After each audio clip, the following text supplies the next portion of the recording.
একজন সাহাবী গোসল করছেন, তার গায়ের চামড়াটা খুব সুন্দর ছিল, একদম স্কিনটা অনেক সুন্দর, থাকে না এমন কিছু মানুষ? আচ্ছা, এখন আরেকজন সাহাবী এই গোসল দেখছেন দূর থেকে, দেখে বলছেন যে কি চমৎকার তার শরীরের রংটা, যেন কুমারী নারীর মতো, অনেকটা এমন একটা কথা তিনি বলেছিলেন। সাথে সাথে এই সাহাবী অজ্ঞান হয়ে পড়ে গেছে। কোন সাহাবী? যিনি গোসল করছিলেন।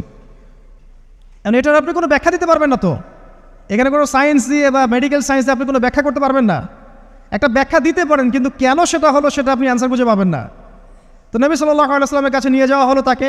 তিনি বললেন যে এই ব্যক্তির ব্যাপারে কি কেউ ভালো মন্দ কিছু বলেছিল? তখন একজন সাহাবী বললেন, হ্যাঁ, অমুকে বলেছে এর স্কিনটা অনেক সুন্দর, তো ওকে ডেকে নিয়ে আসুন। ওকে ডেকে আনা হলো।